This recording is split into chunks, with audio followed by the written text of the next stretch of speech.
You know, it's interesting because we actually discussed that frog in the kettle in the first chapter in Necessary Noise, because that America was falling asleep and we were dying. We thought it was a hot tub and it was really to poison us and steal the founding principles of our country, the eternal truths, the limited role of government that we should have, the free markets. I mean, capitalism and profit is good. The e pluribus unum. I mean, we were so divided into every kind of special interest category that you couldn't even recognize us anymore. You couldn't even say hello to your neighbor.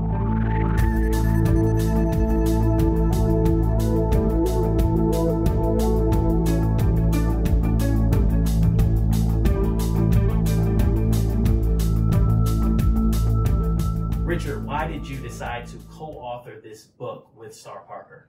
Well, it's a great opportunity. Star's really a superstar in terms of in DC circles. Everybody loves her. And in fact, I've known her for 20 years. I met her when I was doing coalitions and outreach for J.C. Watts way back when. So I've known her for a long time, and I was just blessed. She came to me, she asked me, and it took about 2 seconds for me to say yes. Star, why Richard? Why Richard? Because I needed a white male. I wanted to get into the mind of the person who saw Trump before we knew Trump, that saw that the country was in trouble, that saw that we needed someone that would throw the brick against the wall, that we didn't need a politician. Several of my friends were running in that particular election, some that I adored. And then here comes a businessman that I didn't even know anything about. I've never gambled, so I don't know that gambling world. I don't watch TV, so I didn't know him from a TV. I had to look him up. And what I looked up, I was kind of interested in finding out what's the phenomenon. So I wanted somebody that I knew was a Christian, that I knew had a heart for things that I cared about. He runs an organization called Americans for Limited Government. So that really has my passion point. And then I wanted someone that could talk to us from a really gentle perspective about a person that he knew before they were coming down that escalator, and was supporting them when they came down that escalator, and asked some really hard questions of us as a community of people. Why we believe what we believe. I mean, he was in our face. You're bringing in drugs and guns. We're bringing in all of the questions he asked were questions that we as Americans should have been asking ourselves, and we're afraid to talk about at the kitchen table. So when I heard Richard talking one time about how, hey, we've just not talked about these things at our kitchen tables, and by golly, we need to, the car's going over the cliff. I said, you want to do a book? And he said, yes. It's his first book. It was my 5th book. So both of you, I'm sure, have a lot going on. Star, you're leading a national organization and a lot of different other hats you're wearing. Why Necessary Noise, and why now? Well, because I think people need to understand that the Donald Trump phenomenon is something that is really organic. People have been shut up. They've been told to shut up and be quiet and not talk about certain things. And Donald Trump has kind of broken the ice on that. He's talking about things. You know, people always want to complain about his Twitter feed and all that. But you know what? The bottom line is, he breaks through the media noise to deliver messages that otherwise would not be heard. And that's why the left hates him, because he's able to tell truths that others have had hidden behind the wall of the media censorship. And I mean that in an editorial sense. Yeah. It's not that they're censoring per se. They just don't allow certain points of view to be aired in the 22 minutes on the evening news. And so Donald Trump's breaking those walls. He's breaking that down. And he's forcing us as a nation to figure out who we're going to be when we grow up. That's right. And that's important, because right now, the way we were going is we were sliding to Gomorrah. We were sliding into an abyss that was godless, and where we were being told as Christians, we can't talk. And he's broken that ice in a way that no other politician could, because he wasn't a politician, he didn't know the rules. That's right.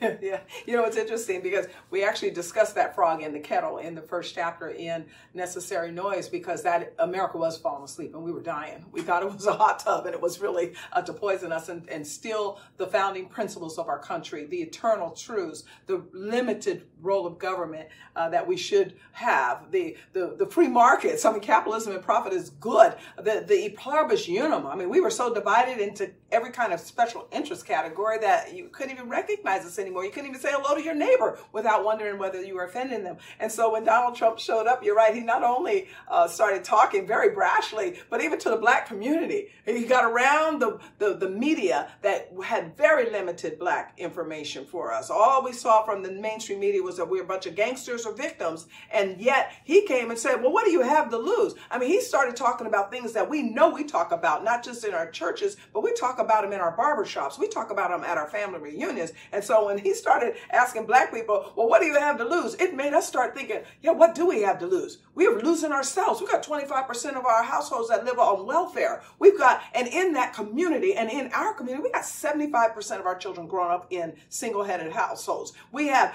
abortion coming out of every which way. It's the #1 killer in America. So we started having those conversations in Black America just based on him saying, what do you have to lose? And remember when he's called one of the, I think it was a private conversation. He said, well, I've got all these people coming in from these shithole countries. And everybody wanted to pretend that this was so offensive. Right. But yet people from those countries, black people from those countries were saying, they are shithole countries. That's why we live here. So I think that he touched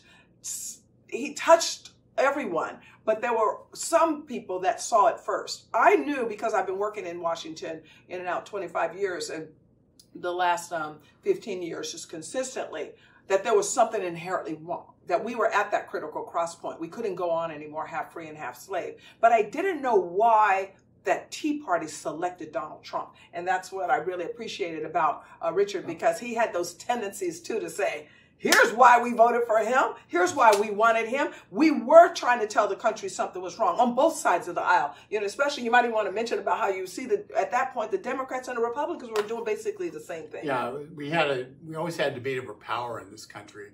And unfortunately, the Republicans had fallen into the role of, we'll just do a little less bad stuff than the Democrats were doing in terms of growing the size and scope of government. And so they lost their capacity to actually have a conversation, philosophical conversation about the direction of the country, because they basically were agreeing with the left. And so you have and that needed to be broken. That needed to be, and the power structure in DC is built around money, as almost everywhere is. And there's nothing wrong with that, except for when it forces everybody within the, use a football analogy, between the 40s. And the Republicans always played the game between the 40s. And never want to score a touchdown. They always just want to do enough that they can say, oh, we're a little bit better than the other guys. And the Democrats always went for touchdowns. They went for socialized medicine. They try to score when they get the ball. And the Republicans basically are content to try to run out the clock. And so so when you get down to it, that needed to change. We could not restore this country. And I'm going to use one example, and it's trade. The trade issue, the Republicans and the Democrats alike agreed that sending our jobs overseas was okay. On the Democrat side, they wanted to get some money for welfare, for retraining employees who lost their jobs, which was fine, but those jobs were gone, so I don't know what they were retraining them for. Right. And Donald Trump looked at Middle America and he said, our country's being hollowed out. And this wasn't a black or a white issue or a Hispanic issue. This was an American issue, where factory jobs were good paying jobs where you work your hands, get calluses on your hands, you come home, you work a 9-to-5 job, you work hard, and you get paid a reasonable salary, and you're able to take care of your family. That's American issue, not a ethnic issue. It wasn't ethnic, but what I started to see converge is this is what they call the heartland. These are the people that got up and went to church on Sunday morning, and then they took their kids to school and told them they better behave and your principal better not call me today. And then they did go to work all day. And then it did hollow out. And no one knew why it was. And I started going into these communities because I was on an active college lecture circuit. So I would see that Heartland America was becoming like inner city America. I've been trying to fix inner city America. My other book that was a #1 bestseller is called Uncle Sam's Plantation. I talked about capitalism and socialism and the differences then. And I saw middle America was living in a capitalistic society. In the heart of our inner cities, we're living in a socialistic society. I wanted to change. In 20 years, the heartland started looking like the inner city, not just in depression and low morale, but then in what happens when you don't have self-worth, when you don't get up and put your hands on something and get them dirty. We started to see the pathologies change, where we started seeing out of marriage birth rates rise in white America. You know, people don't realize that when in the 60s, when they started a lot of this social engineering, the out of marriage birth rate in Black America was 22%. Today it's 72%. But in white America during the 60s, the out of marriage birth rate was 3%. Now it's 30%. It's 8 points higher than where Blacks were during the 60s. So we started seeing the pathologies that we thought were confined only to our most distressed zip codes in our healthy zip codes. We started seeing low educational aspirations, high drug rates, high crime rates, out of marriage rates, all of those pathologies that lead you spiraling down. And that's where the cultural war really came to a head with my realization that it's not ethnic as well, what you're saying. This is not, Blacks just got caught up in it first because they got addicted to government first and these political promises of the left. But now white America, because their jobs had left, they started those same pathologies. And next thing you know, we have 60% of Americans getting more from government than they put in. And I just knew that we can't go on like this. And so when Donald Trump said, we can't go on like this, and his supporters kept saying, we can't go on like this, I knew that it was time for the church to understand we can't go on like this. And so that's where necessary noise comes in. This noise is important. We cannot pretend that the reality is not there. I thought often about what it was like right before the Civil War. At a certain point, people had to say, got to choose a side. And we know they ended up having to choose a side.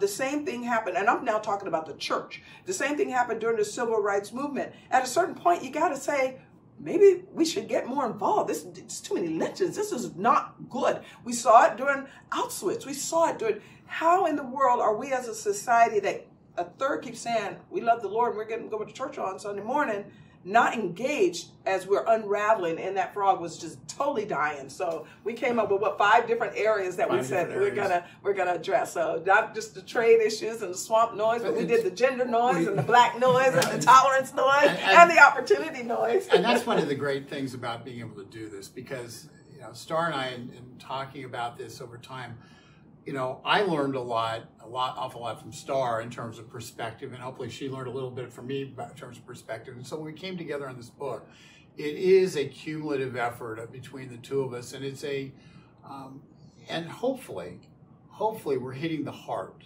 That when you read it, you'll know that this is something, this touches me. I recognize this in my life, and I recognize this in my community. I recognize this amongst the children who go to Sunday school. I teach Sunday school. I've been doing it for 20 years. I teach youth group. I've been youth leader for 15 years. And when you see a second grade little kid come in and their parents are separated and the kid's broken, and the society tells the parents, oh, it's okay. It's not okay. The little kid has been wounded. Now they recover, but they're never the same. And we have to confront the culture war in this country, because if we don't do that now, if we don't do that, who will? And that's what this book is about, is trying to help wake people up about that particular war and why we all have to be soldiers in that war. Including how we vote, because elections matter.